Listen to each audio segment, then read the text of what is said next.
Hi, this is Fred Tangy, structural engineer for the Lake House, and you are listening to U.S. Modernist Radio. Mama don't allow no architecture around here. Mama don't allow no architecture around here.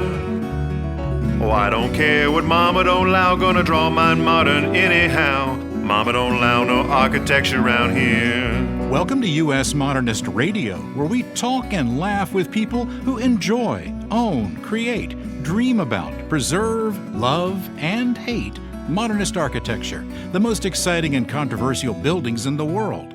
I'm Tom Guild. Nowhere in the world celebrates modernism better than Modernism Week in Palm Springs, California. And U.S. Modernist Radio was there again this year, interviewing nearly all of Modernism Week's keynote speakers, plus extra special guest at the U.S. Modernist compound, poolside at the hip Hotel Skylark. We are so sad today. It is a day of mourning. Oh my God. Is there any Kleenex in this room, Tom? George, I think we have some over here. From our wonderful trip to 2020's Modernism Week, today marks our last two interviews. What an amazing run. 18 shows, over 50 brilliant, interesting interviews, and all the frittatas and bacon we can eat every morning. Our special closing guests are architect Takashi Yanai and car culture expert, author Gabrielle Esperdy. They spoke as part of the wildly popular lecture series at Modernism Week. And I know this is where I'm supposed to relate another story of what Modernism Week means to me, but I just wanted to take a moment to thank George for giving me the most interesting way to work from home this past summer. I've edited almost all of the interviews we've had here on U.S. Modernist Radio from the third floor of my townhome in North Raleigh, safe from viruses, while listening to some of the world's most interesting and articulate people get interviewed by Mr. Smart. It's been a real treat to help you make these series of shows over the last couple of months. I gotta tell you, it sure beat watching Tiger King. Oh, yeah. What a road wreck there. Yeah. Tom has been our engineer and co-host now since the very beginning of this. It's always fun to bring him out to Palm Springs and sit him by the pool and feed him martinis and frittatas and watch him go putting all these together. If you're into mid-century modern too, Modernism Week is a great way to experience the martinis, art galleries, shopping, lectures, documentaries, parties, curated exhibits, and much more. And one of the highlights for me every year is just visiting the Palm Springs Art Museum, which is a fixture of town right downtown. They have free and paid exhibits, special exhibitions. There's usually something that is curated just for Modernism Week. And you can go through this amazing building, which is significant not just for the art, but also for the architecture. If you want to go with us in February 2021 and stay with us at the U.S. Modernist compound, email me at george@usmodernist.org. U.S. Modernist Radio is underwritten by nichiha.com/US Modernist and by Modernist realtor Angela Roll. In her continuing made-up life, Modernist realtor Angela Roll bought the duplex next to stately Wayne Manor in Gotham City. You may have never noticed it in the TV show. No one wanted to live next to the reclusive billionaire and his creepy butler Alfred and those loud, mysterious late-night noises from some souped-up car roaring down the road. Living on one side of the duplex and advertising for a tenant in the other, one day Angela's doorbell rang. It was the Penguin, he said. What? Now look, Angela.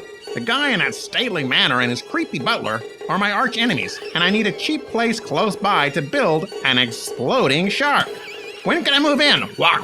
With that, Angela became the Penguin's landlord, and recognizing her design skills, he hired her to do the build. It took a year because an exploding shark takes a lot longer than you think. You have to build a pool for it, you have to transport it, and you have to get your victim in the water. That's a real pain. As Angela designed the fins, built the shark cages, and installed the explosives, she realized the Penguin's evil plan had to be stopped. Of course, we all know what happened. The Penguin's shark finally deployed and, strangely, swam away from the Cape Crusader. With specialized design training, Angela Roll advises buyers and sellers of modernist houses on everything from appropriate renovation to secretly giving Alfred a can of shark repellent. Angela Roll is your special agent. Reach her at angelaroll.com. That's ROEHL or 919-995-0550. Thank you, Tom. By around 1950, the good old US of A was becoming the United States of the automobile, an auto-utopia in which the car and car travel was a dominant cultural force. Architectural and urban historian Gabrielle Esperdy edits the Society of Architectural Historians Archipedia, which is wonderful, it's online, and teaches at the New Jersey Institute of Technology Hillier College of Architecture and Design.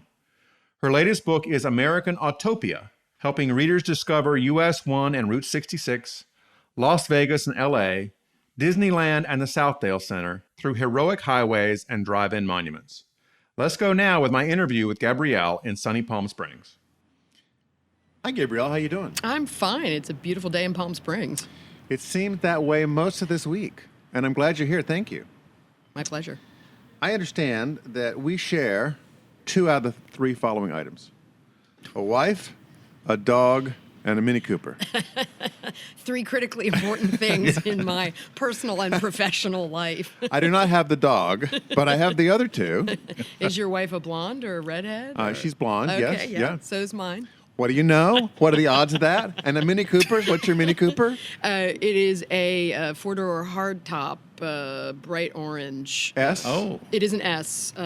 Mine is bright orange. Yours is- I'm yeah, not I making this thought- up. And is Yeah, yours an I've seen- automatic or a standard? It's an automatic 2-door S. This is a 4-door standard transmission You're a because shift woman. automatic cars are for pussies.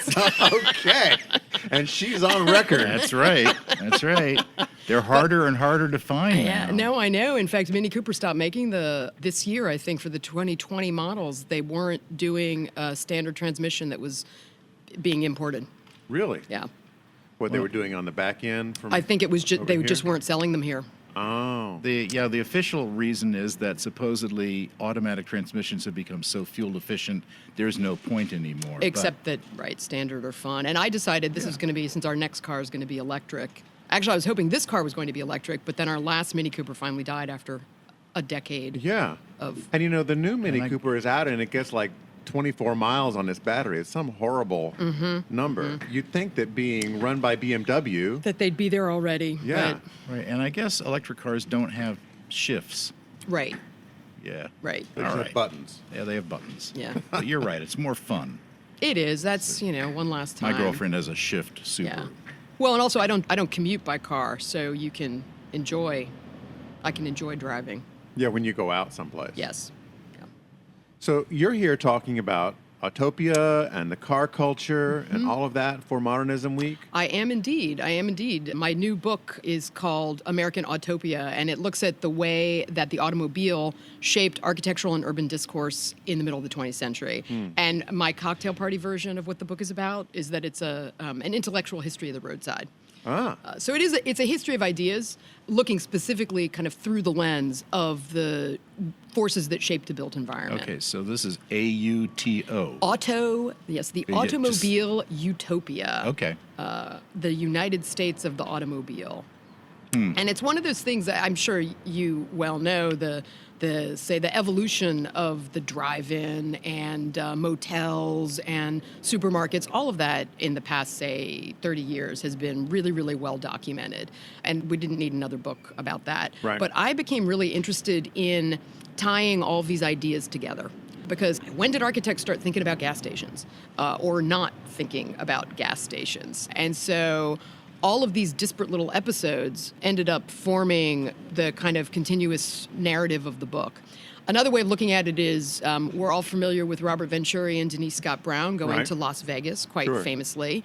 And I started thinking, well, obviously there were people thinking about the impact of the car on architecture and urban form before Bob and Denise started driving down Las Vegas Boulevard. So that was the other motivating factor. What else was going on? And what I discovered is that, and this is not to in any way diminish the achievements of learning from Las Vegas, but what I discovered is that, in fact, basically since the first Model Ts rolled off the assembly line, there had been a kind of continuous, we could call it an argument, about what the car was going to do to the built environment. And so that's what the book is about. I'm sure that one of the people that will not be buying your book is Professor J.S. Curl, Oh, yes. who was on our show a couple of months ago. He is an avowed anti-modernist. Ah, interesting. And also and very anti- much against the car. Yeah, Because it has ruined all the Irish and English villages and the All the motorways. motoring, I think, the was his motorways. problem. Isn't it fascinating that it's always the car to blame rather than the people? I mean, this is the other thing that I find really fascinating about all of this hand-wringing about blaming things on the car. Now, I am as much as anyone, a firm believer that the proliferation of automobiles in urban places and in ex-urban places has had a profoundly negative impact on the environment. But the cars didn't do that by themselves. Right. They were driven there by people.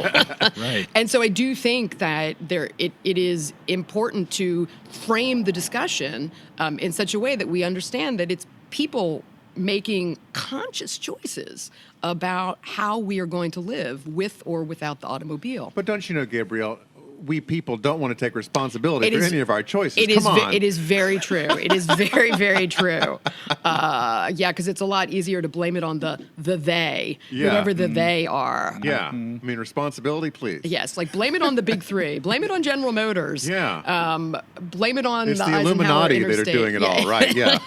From their secret cabal. Yes, the deep state of the interstate, I suppose we could say. That's good. So it has been well documented things like the interstate system, which most people don't know was not pitched as a transportation project. No, it was. It was pitched as a wartime defense project to get all the heavy vehicles and tanks from one place to another. You know, in case you have to move your tanks from New Jersey to South Carolina over the weekend, which never happens. Well, you know, it is interesting, though, because if one goes back to a lot of the original conversation around the sort of Eisenhower signing the interstate program into law in 56, it's true that it was the Defense Highway System Act, but the kind of rationale was that the United States had already, in effect, become so auto-dependent, largely because of all the federal highways that had been systematized beginning in the 20s. The country was so auto-dependent that it would have been an economic disaster had the federal government not invested in a system of modern highways. And so, you know, a lot of people, again, it goes back to that, blaming the interstate for sprawl. The argument was actually we're already there. We already live in kind of far-flung communities, and it is necessary for the economic infrastructure as much as physical infrastructure. For the toilet paper and the chickens to get from Podunk. farm to market, as it were. Yeah. I was 9 years old, and we took a trip from North Carolina all the way out to the west. This is 1963. And I have vivid memories of us getting stuck on 2-lane U.S. highways behind convoys. Absolutely. And they were these, 50, 100-unit trains of jeeps and, various military personnel. And so then it was always a game of chicken do you pass? A convoy. Yes. And then there Hang was on that just a second. song. Yeah, they're bringing them in. Now we have airplanes to bring them in. But with interstates, it became much less of an issue. But there was a lot of that movement going on. Absolutely. I mean, and again, I think it was both troops, equipment, and then, as you said, goods, right? Moving goods from point A to point B, particularly at a time when, in terms of manufacturing, it was all still done here, right? So the vast majority of what made it to U.S. retail markets were things that had been produced in U.S. factories. And then, of course, as that changes, the ports become so much more important than they had been earlier. Right. But I think, it's funny, when we talk about the interstates now, it's comparable to the political discussions that we have about rebuilding the train infrastructure of the Northeast Corridor, right? And kind of talking about how important that is economically. The interstates were being put forth as something parallel to that. We used to have a great train system in North Carolina, like most states. It's almost all gone now. We have one line between Raleigh and Charlotte that goes a couple times a day, and that's it. But back in the day, you could hop on a train, you could go down to the beach, you could go up to the mountains, all of that. They were very iconic things that sort of shifted as the transportation modes Absolutely. shifted. I wanted to ask you, in relation to cars, I know that a watershed moment for all automotive fans was the development of the Mustang, right, which was 60s. And that kind of heralded in this kind of new lifestyle of the late 60s and early 70s, and you were in this fast car with your shifters and things like that. For Palm Springs and Modernism and architecture, it was a different set of cars. What kind of cars would you have seen here during the time of this architecture boom? That's a really good question. I would assume they would have been a variety of kind of elegant sedans and Cadillacs, I would probably think. some A lot of Lincolns. Fins. I would think so. Certainly, if you look at, say, some of the Julius Shulman photographs of the kind of iconic houses, you're really seeing those kinds of elongated Harley Earl bodies in the driveways of a lot of the houses here. It's interesting, though. I thought you were going to ask a different question about muscle cars and about cruising culture.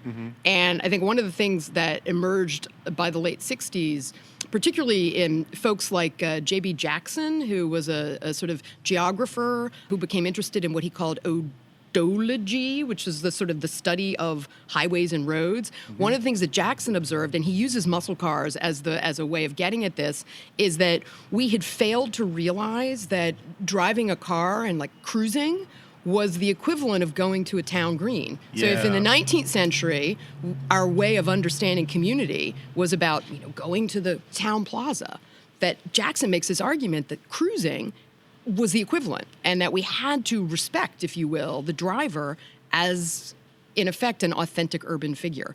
And so that Oh my God, does this mean now that social media is like going to the town green? Because yeah. I mean, again, if you I guess so. if you go back to the early days of the internet, right? I mean, the very notion of the well.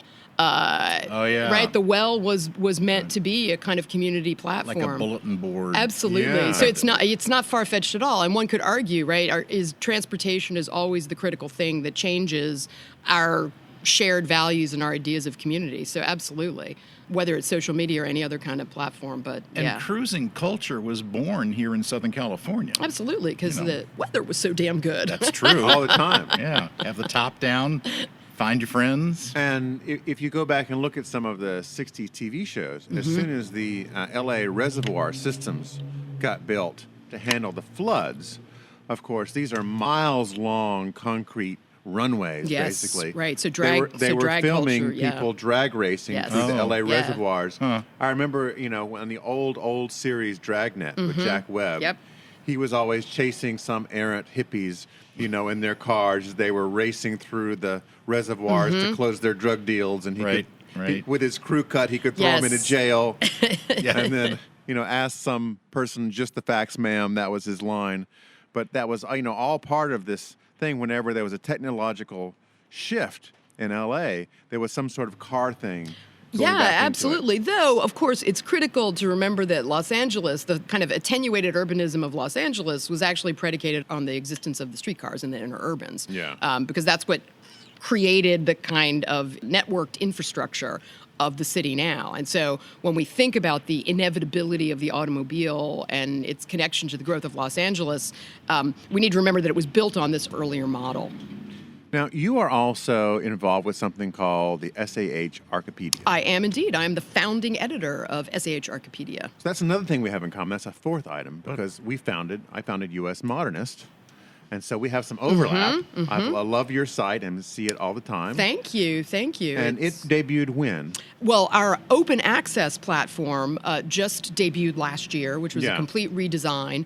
And we've been around for about, I should have this immediately at my fingertips, 2010, I think we launched, with foundation content from the Buildings of the United States series, which is a award-winning book series published by the University of Virginia Press. And so we're at a really interesting moment now because for the past about 4 years, we've been developing new content that is born digital content. And again, it's the kind of thing that no one sort of outside publishing or the academy really cares about, but there has been a big perceptual difference about content that is born digital, i.e. scholarship that is made to live on a digital platform, and that exists in book Other form, in forms. printed form, Right. yeah. And so what we've been trying to do is, in a way, flatten that hierarchy and make an argument that, again, because we all know however much we rely on Wikipedia, and it has, of course, become much more reliable Yes. over the years. 'Cause there are people that live on Wikipedia. Absolutely, and who are really quite committed editors, and who take the very premise of it quite seriously. That everything that's on there should be that you should be able to reference something else that is, let's say, authoritative or at least accurate. Right. But when we first conceived of this project, that didn't really exist, right? We all used Wikipedia as our example of everything that's wrong about what's on the Yeah. internet.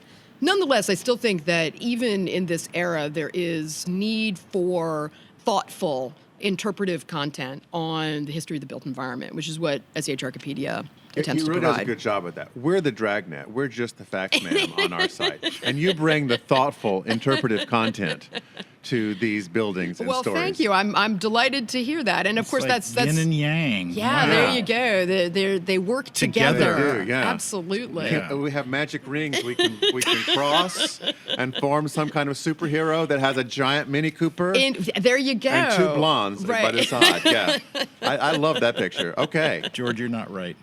I am not right, am I? That's what we say in the I South. prefer a stretch Escalade if we're really. Okay. We'll make a note of it. Well, Yes. that's good, but that's because I teach in New Jersey. So. Oh yeah, well there you go. Here in Palm Springs, car culture really got out of control in the 70s as people forgot about modernism. It was not cool anymore. There was not a whole lot going on. And then it became a real problem for the town with people cruising and racing. And this was a spring break destination. Right, yeah, yeah. And people were destroying the town. And I think it was either Sonny Bono or the mayor right before him figured out a way to reroute the highway. Did you know this story? I don't know. It's 111 here. Right.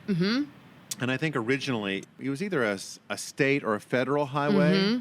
And so the city couldn't control it. Right. And they made some deal with the state or federal, whichever it was, to swap roads. So that the road that they right. control went around Right, town. right. And the one that went through downtown when all the problem was under local jurisdiction. Oh. So they could control access, they could shut it down, they Right. could bring in the police whenever they wanted to, and that ultimately solved some of that. And that's problem. actually I didn't know that about Palm Springs, but Yeah. that strategy was something that occurred in many, many places, particularly with the whole notion of a bypass, right? The bypasses that had Yeah. developed starting in the 20s. And a lot of times it really was swapping the designation of the highways Yeah. for precisely that level of For control. a community that is on a highway, at first it's a blessing because it brings people to the town. But sooner or later, you want that traffic out of your town. Absolutely. And again, of course, there's always that tension between the business owners and those who claim that the bypass is going to kill them, and then those who claim, no, there's a more delicate, it's like a tipping point. Yeah. Yeah. And again, that always has a real impact on the fabric of a given place. What do you do with parking? Where do you put the people? I was fascinated that the parking is free in Palm Springs. Yes. At the Jersey Shore, paid parking, I mean, you pay to get on the beaches Yes, you do, yeah. in addition to paying for parking because that's the lifeblood of most of the communities. It's a little more low-key here. Yeah. Yeah, which is nice. It's a little better vibe. And the pedestrian crosswalks here really work. Yeah. You press a button and these lights flash, and Yeah. it's not a stoplight. It's just flashing lights, and people actually stop so Yeah, you can get no. across the street. Right. Yeah. This is remarkably pedestrian friendly. Yeah. Yes, no, I've been, it's been about a decade since I've been here, actually. And I have been really impressed by that level of pedestrian and bicycle infrastructure. Yeah. Because we spent 2 days just cruising around on our bicycles that we got from the hotel. Yeah. And it's just been amazing. Now, were you staying in the Hyatt? No, I'm staying at the V. At the V, okay. I just discovered that the Hyatt downtown was originally designed by Pierre Cardin. Pierre, was that around the same time Pierre Cardin was, doing like designing Cadillacs and stuff? I wonder. Cars and furniture, and the hotel was These called. are brand extensions? Well, he was just into everything Yeah, at the time, yeah. and it was called Maxims, I believe. Huh. And then eventually that just didn't work, and then Hyatt came in and took it over. But this was, I believe, one of the first atrium hotels that was not a super tall Right, like you right, have right, in Atlanta. right. It was this kind of curated experience. It was supposed to have a lot of art in it and shaped around these interesting triangular atrium styles. And it's still very nice. Yeah. Well, those kinds of projects, it's all about the maintenance, right? I Yeah. mean, if you go into ones that have been sort of meticulously maintained since they were finished in the 70s, you still get that sense of, wow, of the power of the atrium was supposed to do. And then if you go to ones that haven't been, you're like, oh, these are horrible places. But look, it's like, I mean, that's the kind of changing attitudes towards modernism as well. If things were left to be run down, of course they were horrible. Yeah, right. Which didn't have anything to do with their original design necessarily. There's a lot of that going on. We've done several shows about public housing projects that were designed by architects. Yep. And there's lots of blaming that goes on around public housing. But what often gets overlooked is that the U.S. government, while it provided funds to build these things, would never provide enough money to actually keep them up over time and left that to the localities, which could almost never do it. Well, and that's true. And then in addition, the plans were usually never built out as originally intended. So a lot of value engineering, they call it. Absolutely. And even more than that, the social programming that was supposed to go with them got thrown out. Got completely thrown out. Like Pruitt-Igoe? Yeah. Pruitt-Igoe is the classic example in St. Louis. of that. But many, many other projects that were based off little Pruitt-Igoes around the country. Oh, absolutely. In Newark, New Jersey, spent most of the 90s tearing down its high-rise housing projects. Yeah. Again, not because there was anything necessarily wrong with them in terms of their physical plan, but they had been really, really poorly maintained. And they had, of course, become sites of violence and drug trafficking, et cetera, et cetera. Whereas if they had been maintained historically, I'm not saying they should have been preserved, but our ideas about the urban fabric and the interaction of housing and other spaces has changed. And I think that's another thing that contributes to why a lot of those projects got torn down.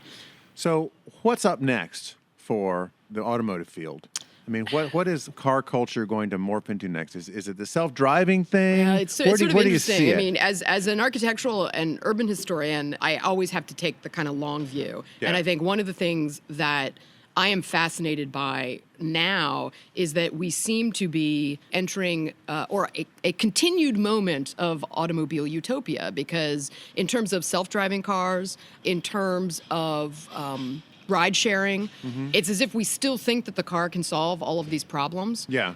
Whereas again, if you're looking at it from a historical perspective, I keep saying, wait, we've had these arguments before. It's not about the cars. It has to actually be about how we imagine interacting with urban and ex-urban locales.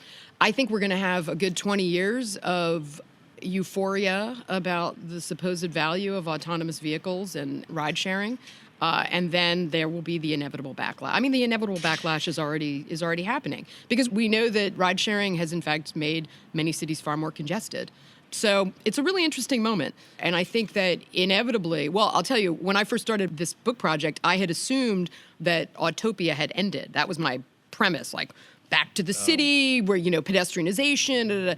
And then I realized by the time I kind of finished writing the book that, oh, no, the same thing is happening all over again. And so if an earlier generation, it was the interstates that were going to save us, now we're in a generation of saying it's autonomous vehicles and ride sharing that's going to save us. Yeah. And again, architects and urban planners are drinking the Kool-Aid, as it were. I have a PhD student right now who's working on a project just kind of collecting all of these current future scenarios. So maybe when she's finished, I'll be able to answer that question more thoroughly.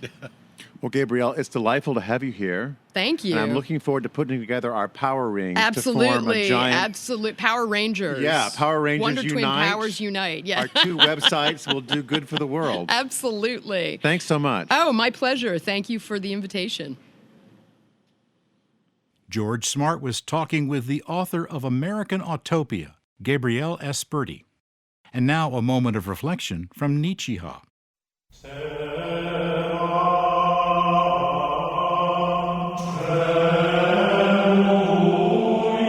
Beauty, love, durability, designed to last for years to come, bringing you peace and tranquility.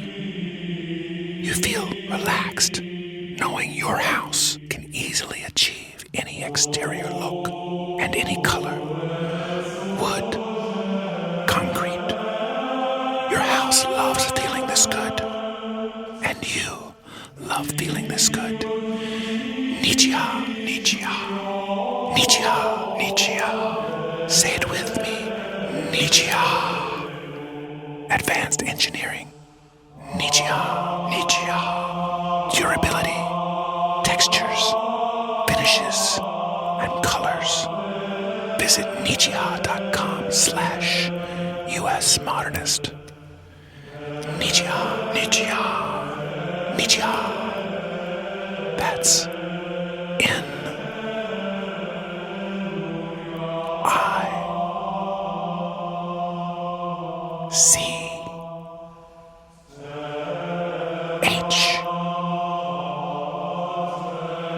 I H. Wait for it. A look you'll love. Nichia.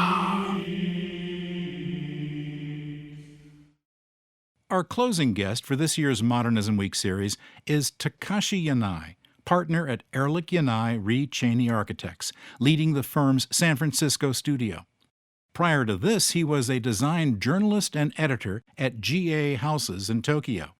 You've probably not heard of this amazing publication. Of course, it's not going to be a $20 a year subscription, let's just say, but if your project gets featured in GA Houses, it's kind of like winning an Oscar, worldwide acclaim.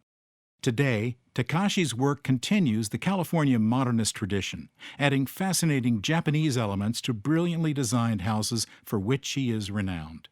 He's chair of the National AIA Committee on Design for 2021, and he's widely followed on Instagram at @T_Yanai, and that's YANAI. We join Takashi and George Smart poolside as the sun sets on another year of the U.S. Modernist compound in Palm Springs. Now, you're doing a talk on California modernism for Modernism Week. Yep. Tell me about that. Well, it's our take on California modernism. So, we do modern houses. That's what I do. Like, that's what I love doing, is designing houses. And we are steeped in tradition. Like, we love to look at, because, you don't necessarily invent out of the blue.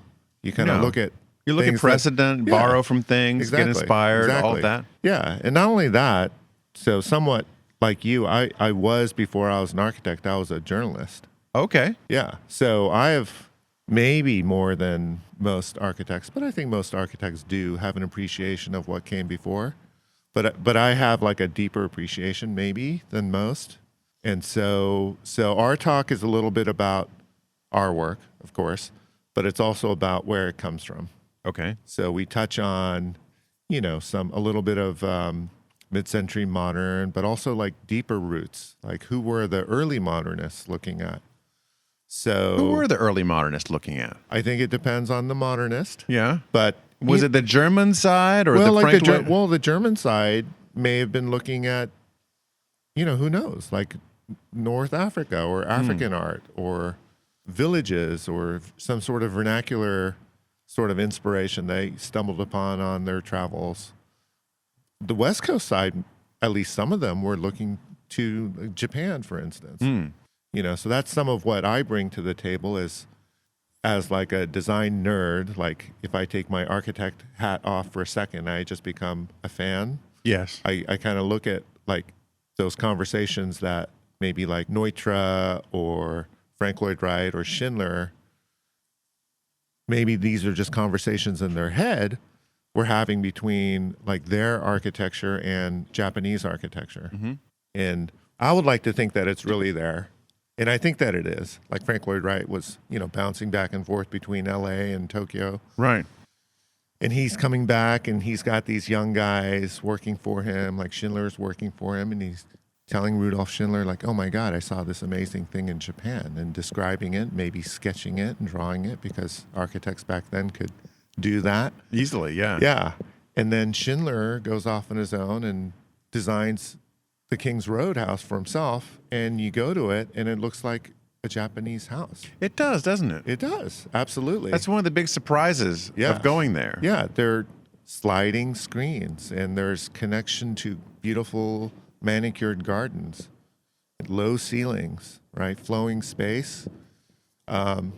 It's clearly influenced by Japanese architecture. Yet he had never been there. He had never gone to Japan. So someone should do a deep dive and really like see if there's like evidence of this. But my guess would be that he's having these conversations like after work or during work with Frank Lloyd Wright and learning about Japanese architecture and becoming like interested in exploring some of these ideas for himself.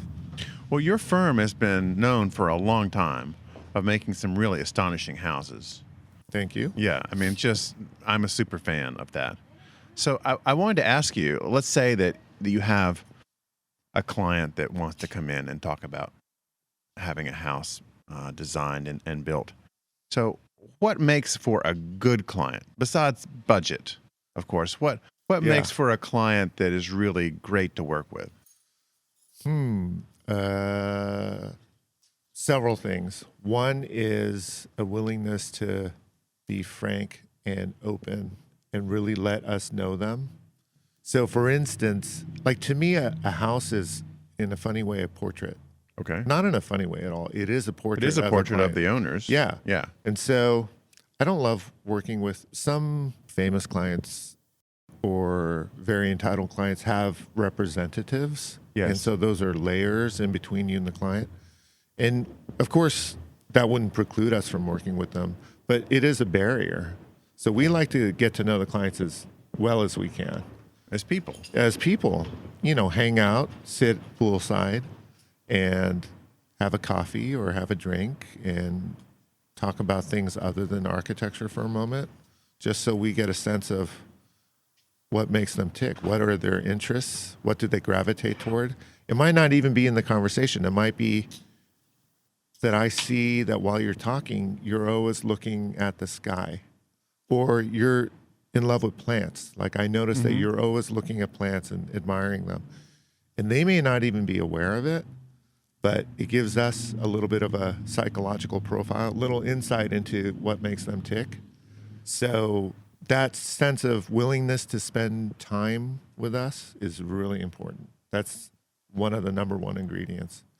And sometimes, you take on a client and you think that they're going to give you that, and they just don't have the time to do that. No fault of their own. Sometimes they're just busy people. Like successful people are often really busy. It makes for maybe not as good a house as they could have had. If they had some time. Because you're creating a kind of intimacy there. Right. That is going to manifest itself in a building one day. Yes, that's right. And that does take some time. Yeah, even the design process, some people, they ask the question when they're interviewing us, like, how long does this take? And even the way they ask it, you can tell they're sort of in a hurry. Yeah. And that's probably not the right client for us. Right. Because, it's like having a kid, right? Like if design, while we're designing, is the pregnancy, you don't want the kid to come out too early. Right. Right? You want the normal gestation period, exactly, right? Exactly. Because you're uncovering things during that design process, and there's some iterations of it. That's right. I get calls all the time from people asking me how to pick an architect.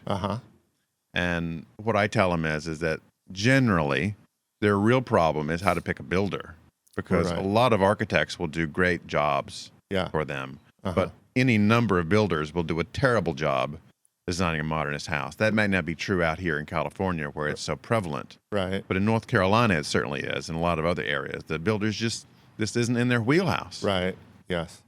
Yeah, I can see that. Yeah, the builder is very important.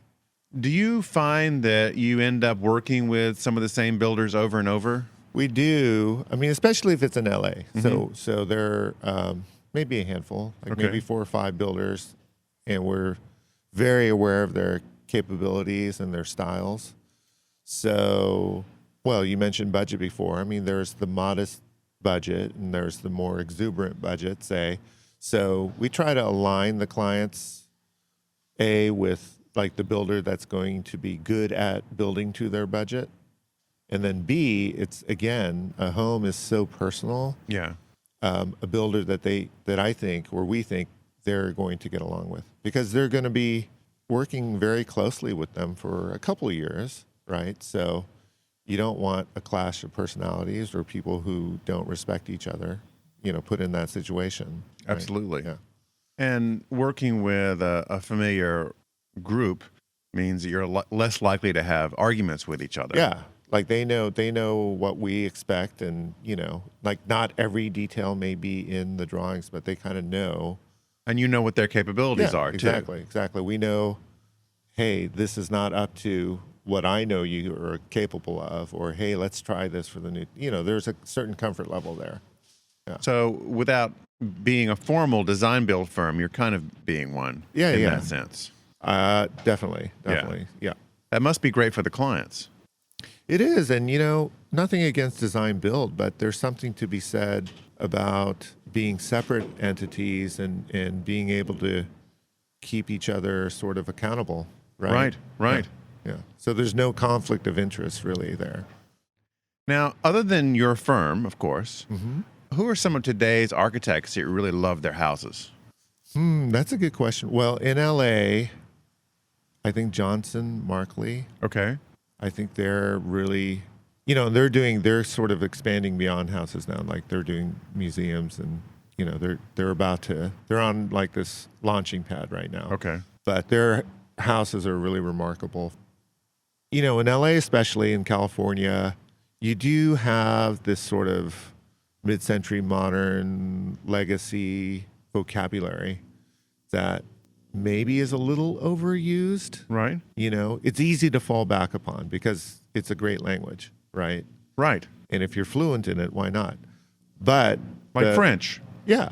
But the flip side is that it might hinder creativity. So there are only a handful of architects that really have their own voice or are confident in their own voice. Like, for instance? Well, so like Johnson Markley is one. Johnson Okay. Markley. I mean, if you were to go back sort of old school, not old school, but, around like Koning Eisenberg, their early houses, I really love theirs because Okay. you really see their personality coming through. But they don't do that many houses anymore. Jim Jennings, so he just won the Mabeck Award, which is sort of like the highest award you can win in California. Okay. Like a gentleman architect, his office has never been more than, I don't know, maybe 4 or 6 people. He has a couple great houses out here in the desert that he's done. Okay. One that he did for himself that he no longer owns. But he's one of my mentors, and I don't have many, but he's someone I deeply admire, actually. Like, he's not like a crowds kind of person. But, Okay. But he actually grew up not too far in Riverside. So he's in San Francisco. He's a quintessential San Francisco architect now, or Bay Area architect, but he actually has his roots out in the desert. So Now, in LA currently, there's this big controversy about the museum and the Peter Zumthor plan to take it apart. Are architects rallying around that, or are they I think taking sides? It seems like it's a big deal in LA right now. Yeah. There are camps, but I'm, you know what? I'm a glass half full person. Okay. And Zumthor is one of my favorite architects. Like if we're to take the conversation global. So, I think they are budget constrained. They're going to be those issues, but I'm all for it. Like I think you got to go big, and hopefully some donors come through and they're able to achieve his vision And step up. Yeah, and step up. The Mayor Garcetti is an acquaintance of mine, and he's very bullish on it. Yeah. And he understands architecture, and I think you have to be. You can't. I don't know. I don't understand being a naysayer in the design world. Like that doesn't help. Well, I have had the privilege of visiting Zumthor's spa in Val, Switzerland. Yes. Have you ever been there? I have not. No. It is really otherworldly to experience it. The hotel next door is sort of, it's a hotel. Right. But then you walk into this gray slate chamber, and it's like you're descending into some spaceship. Mm-hmm. And there are all these water experiences that you can go through. It's really one of the most unique, magical buildings I had ever been in. And the fact that you're swimming around in part of it just made it even that more special. Yeah. So I hope that, if this comes to pass, that Zumthor brings some of that magic to the museum in LA. That's the hope. That is the hope. Yeah, fingers crossed. Just, what's $1 billion or $2 billion between friends? Right? Yes. Yeah. Yeah. Spanning over Wilshire Boulevard. Yeah. Yeah. Yeah, that's a big deal. Right. Well, thank you so much for stopping by. It's a pleasure to talk with you. Yeah. And I wish you well in your talk. Oh, thank you very much. Yeah, it's a pleasure. Thank you. Oh my God, I can't handle it. Pull yourself together, George. That was George Smart with Takashi Yanai. Thanks for listening. Want to hang out with us at the swanky U.S. Modernist compound at Modernism Week next year, February 2021? Email george@usmodernist.org. U.S. Modernist Radio is underwritten by Nichiha.com/US Modernist and by Angela Roll, your special agent for Modernist Houses, 919-995-0550. All right, take us out, George. Visit usmodernist.org's massive archives to listen to past shows, discover documentation of 7,500 significant modernist houses across America, and access 3 million pages of classic 20th century architecture magazines. U.S. Modernist Radio is produced by Soundtracks Recording Studio in Raleigh, North Carolina.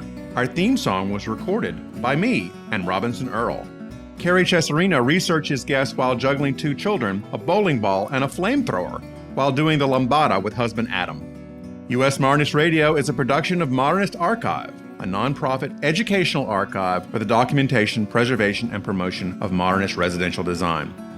I'm George Smart, and we'll be back soon with another edition of U.S. Modernist Radio.